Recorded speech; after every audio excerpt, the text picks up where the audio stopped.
ఇంకా ఇప్పుడైతే వర్షాలు మామూలుగా పడట్లేదు. ఈ వర్షంలో కూడా బావ అయితే పిల్లల కోసం టిఫిన్ తీసుకొని రావడానికి వెళ్ళాడు. వర్షం తెగబడుతుంది, వానకు తడిచే ఉంటాడు.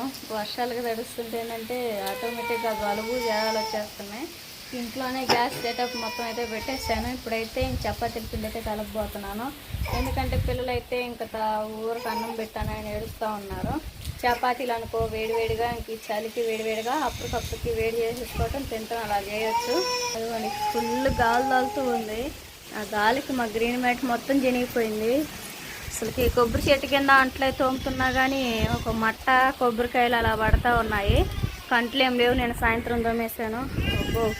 నేను ఉతికిన బట్టలు కూడా సరిగ్గా ఆరలేదు, మామూలుగా లేదు. త్వరగా అయితే చపాతీ పిండి కలిపేసుకొని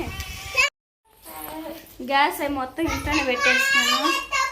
చిన్న ఆయనకేమో జలుబు చేసింది, అందుకని చెప్పేసి స్వెటర్ వేసేసాను. ఈ రూమ్ అయితే ఖాళీగానే ఉంటుంది కదా, అదిగోండి సిలిండర్ మొత్తం గ్యాస్ అయితే ఇక్కడ పెట్టేసాను. చపాతీ పిండి కలిపేసుకుందాం. బావేమో పిల్లలకి టిఫిన్ తీసుకొచ్చి ఇంకా కూరగాయల రేట్లు ఇప్పుడు మామూలుగా లేవు, దంచి కొడుతున్నారు ఈ వర్షానికి. ఇంకా లాభం చూసుకొని అందుకని చెప్పేసి చపాతీల పిండి అయితే కలుపుతున్నాను. బావ అయితే ఎగ్స్ తీసుకొస్తాను రాజీ. వాతావరణం ముసరికి మామూలుగా లేదు, అందుకని బావ అయితే నన్ను కూడా బయటకు పోనట్లేదు. ముక్కు చూస్తుంటే ఏడుస్తూ ఉన్నారు. త్వరగా చపాతీ పిండి కలిపేసుకొని పిల్లలకు పెట్టేద్దాం. ఈలో బాగా టిఫిన్ తీసుకొస్తాను పిల్లలకి. ఆడికి అబ్బాయి నాడికి పిల్లలు నైట్కి గోలగోలగా ఉండేది. ఈ వర్షానికి ముఖ్యంగా మనకు తినాలనిపించేది ఏంటంటే చపాతీ అండి. దోశలు పోసుకుందాం, ఇడ్లీ చేసుకుందాం అనుకుంటే ఈ టైం మిక్సీ కూడా పాడైపోయింది. బావ అయితే ఇంక అందుకని చెప్పేసి ఇదిగోండి గోధుమ పిండి తీసుకొస్తే మా చిన్నోడు కూడా బాగా తింటాడు. చపాతీలు అయితే చేసానా, చపాతీ పిండి అయితే మొత్తం కలిపేసాను కదా. ఒక 2 నిమిషాలు అయితే మూత పెట్టేసుకొని చపాతీలు రుద్దేసుకుందాం. పిండి అనేది అప్పుడు ఓకే అండి. చపాతీల పిండి అయితే మొత్తం కలిపేసాను కదా, చపాతీలు చేద్దామని చెప్పేసి బావ అయితే పిల్లలకి టిఫిన్ తీసుకొని వచ్చి ఇంకా చపాతీలు ఎందుకు రాజీ మధ్యాహ్నం చేద్దుగానిలే, ఇప్పటికైతే పిల్లలకి టిఫిన్ తీసుకొచ్చాను కదా, ఇడ్లీ దోశ పూరి అయితే ఇంకా అవి పెట్టు వాళ్ళు తింటారు. ఇంక ఈ మొత్తానికి అయితే నాకు చలికి వేడివేడిగా అయితే ఎగ్ ఫ్రైడ్ రైస్ చేయరాజీ అని చెప్పేసి ఇంక ఎగ్సాను ఇంక అన్నీ తీసుకొచ్చేలాకి రైస్ అయితే వండేస్తాను. ఇంకా మొత్తం గ్యాస్ సెటప్ మొత్తం అయితే ఇక్కడ పెట్టేశాను కదా, ఇంక చలికి అటు ఇటు తిరగలేక అయితే త్వరగా అయితే ఇంకా ఎగ్ కరెంట్ కూడా వచ్చింది. ఇప్పుడు దాకా కరెంట్ పోయింది, ఛార్జింగ్ లైట్ ఉండేలకే ఇంకా అదే వెళ్తురు పడింది. ఇంకా అయితే చేస్తాను, ఇంకే విధంగా చేస్తాను ఏదో చూపిస్తాను చూడండి. ఇంక ఈ చలికి వేడివేడిగా ఇంకా ఈ చపాతీ ఇలాంటి ఎగ్ పెటాసు బిర్యానీ ఇంట్లోనే ఉండి బయట ఫుడ్ తినే పని లేకుండా ఇంట్లోనే ఈ విధంగా చేసుకొని తింటుంటే ఇంక చాలా బాగా అనిపించేసింది. ఓకేనా. ఇంకా ఈ రూమ్లో అయితే చాలా వేడిగా ఉంది. బయట కిచెన్లో అంటే ఏంటంటే చల్లటి గాలి తోలుతూ చలి వస్తూ ఉంది. అందుకని చెప్పి ఈ ఐడియా బాగా ఇచ్చాడు, ఇంట్లో పెట్టుకోరాజీ నువ్వు కూడా బయటకు అటు ఇటు తిరగగాక అని చెప్పేసి లేక ఇంక ఈ విధంగా అయితే చేస్తూ ఉన్నాను. ఓకేనా. త్వరగా ఎగ్ ఫ్రైడ్ రైస్ చేసేద్దాం. వేడివేడిగా రైస్ అయితే వండేసాను. ఎగ్ ఫ్రైడ్ రైస్లోకి కావాల్సినవి మొత్తం అయితే రెడీ చేస్తున్నాం. ఉల్లిపాయ, టమాటా, పచ్చిమిర్చి, కొత్తిమీర, కరివేపాకు. ఇవి వచ్చేసి ఎగ్స్ ఇంకా బాగా ప్యాక్ చేసుకొని వచ్చాడు. కారం, పసుపు, గరం మసాలా, సాల్ట్ ఇవి కూడా పక్కన పెట్టేసుకుందాం. స్టవ్ ఆన్ చేసుకుందాం.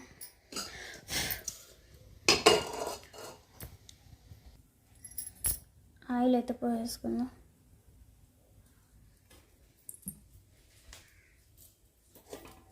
ఓకే అండి. ఆయిల్ అయితే బాగా వేడింది కదా, ఉల్లిపాయ పచ్చిమిర్చి వేసుకుందాం.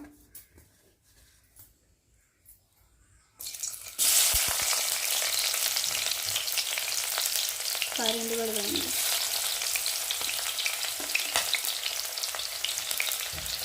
పచ్చిమిర్చి వేసుకొని బాగా ఫ్రై చేసుకోవాలి. ఈ విధంగా కరివేపాకు,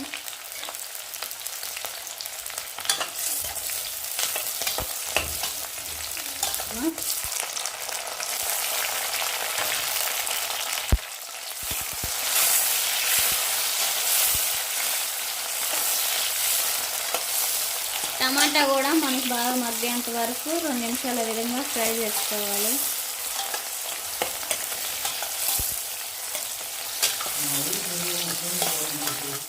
ఎగ్ ఫ్రైడ్ రైస్ చేయాలంటే నేను ఇంతే చేస్తానండి. ఉల్లిపాయ, పచ్చిమిర్చి, టమాటా అనేది బాగా మగ్గిన తర్వాత కారం, పసుపు, గరం మసాలా, సాల్ట్ వేసుకోవాలి.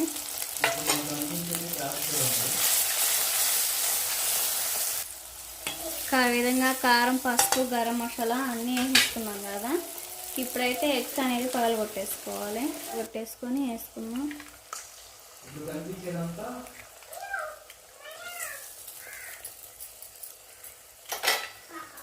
బావా బావా 2 ఎగ్లు వేసానా మొత్తమా?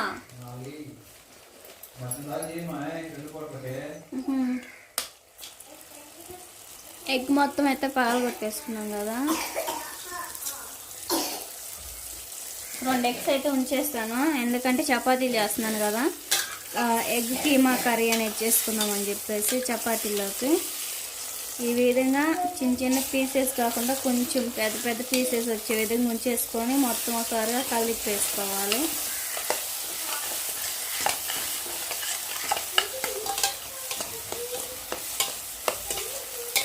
ఈ ఫ్రైడ్ రైస్ చేసే విధానం కూడా ఒక్కొక్క స్టైల్లో ఒక్కో విధానంగా చేసుకుంటూ ఉంటారు. నేను చేసేది తింటే ఇంక ఈ విధంగా అయితే ఇంకా బావ కానీ పిల్లలు కానీ చాలా ఇష్టంగా తింటూ ఉంటారు. ఏందన్నా సాస్కి అయితే స్కూల్ లేదు కదా 2 రోజుల నుంచి, ఇంక ఇంట్లోనే వాళ్ళ డాడీ నేను కేబీసీడీలే రాసిస్తుంటే ఇంకా అయ్యే దిద్దుతా రాసుకుంటా ఉన్నాడు. మొత్తానికైతే ఇదిగోండి ఎగ్ ఫ్రై అయితే రెడీ అయింది. ఇంకా రైస్ వేస్తే ఎగ్ ఫ్రైడ్ రైస్ అయిపోద్ది. ఓకేనా, ఈ విధంగా చేస్తాను నేనైతే సింపుల్ ప్రాసెస్గా అయితే. మొత్తానికైతే మనం కారం అన్నీ వేసుకున్నాం కదా, కారం స్మెల్ అన్నీ పోయేంత వరకు అయితే ఫ్రై చేసుకున్నాం కదా. ఇంకా వేడివేడి రైస్ అయితే వండేసుకున్నాం కదా, రైస్ కలిపేసుకున్నాం.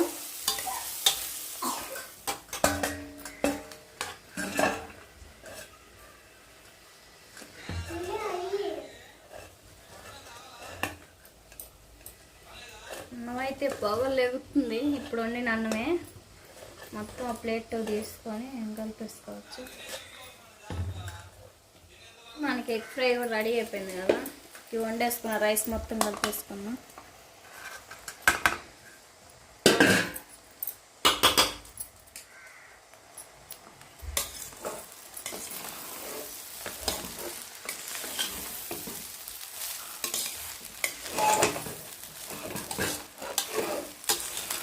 ఇంతేనండి, ఎంతో సింపుల్గా చేస్తే ఎగ్ ఫ్రైడ్ రైస్ అయితే రెడీ అయిపోయింది.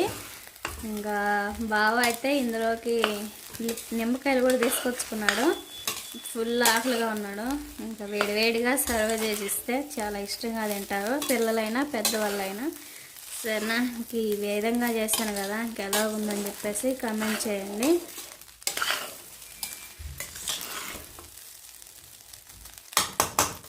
కొత్తిమీర వేసుకోవాలి.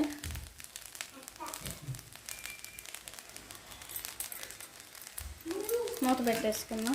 ఎగ్ ఫ్రైడ్ రైస్ అయితే చేయడం అయిపోయింది కదా, బావకైతే సర్వ్ చేద్దాం.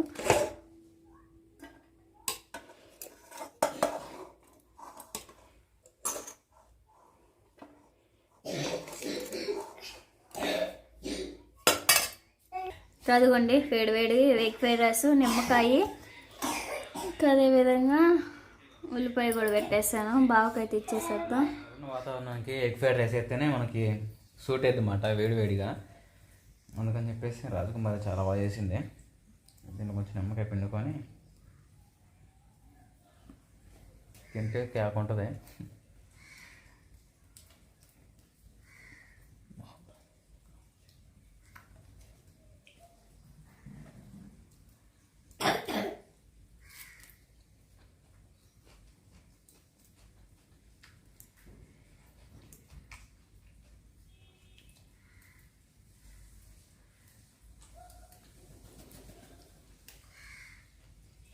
సరేనండి, మనకైతే ఎగ్ ఫ్రైడ్ రైస్ చేసిన తర్వాత 1 గంట ఆగైతే ఇంక చపాతీలు కూడా చేస్తూ ఉన్నాను. చుక్కాయిలు లేకుండా ఇంక ఈ విధంగా చపాతీలు మొత్తం అయితే కాల్ చేసుకుంటూ ఉన్నాను. చేసినట్టుగా చూడండి, ఆయిల్ లేకపోతే ఎట్లా విధంగా పొంగుతూ ఉన్నాయో. ఒక విధంగా చేసుకొని హాట్ బాక్స్లో వేసేసుకుందాం. అది పిండి అంతా కలిపేసి అక్కడ పెట్టాను. ఒక్కొక్క చపాతీ అయితే కాలుస్తూ ఉన్నా. చేసినట్టుగా హాట్ బాక్స్లో వేస్తూ ఉన్నాను. ఇంక ఇది కూడా తీసి హాట్ బాక్స్లో వేసుకున్నా.